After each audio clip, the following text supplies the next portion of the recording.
आराम नाल पोटे सीखा लाने 300-400 रुपये लगते, ये गुजारा तो नहीं होता।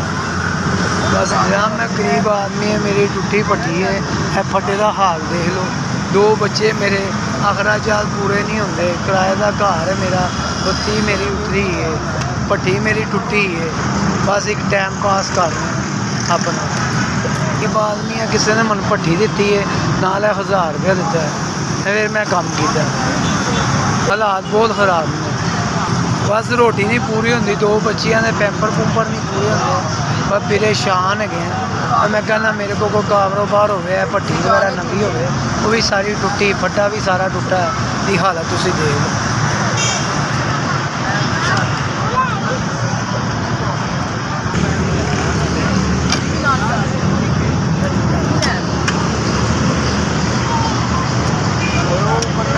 बहुत परेशान है, किराए का घर है, दुद्ध भी नहीं बच्चे पूरा होंगे, बाजार है परेशान। गरीब आदमी है, अल्लाह ही साड़ी मदद करना, हालात कोई नहीं है।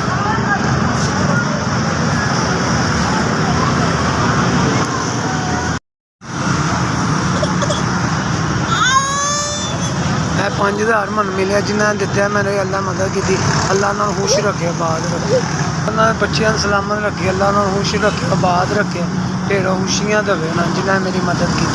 माड़ा बंदा वा, मैं अपना फट्टा सही करा, भट्टी सही करा लाँगा, अल्लाह ने खुश रखे, उन्हें भैन भरा खुश रखे, बच्चों को आबाद रखे, मेरी मदद की है। मैं माड़ा बंदा दुआवां ही देवांगा।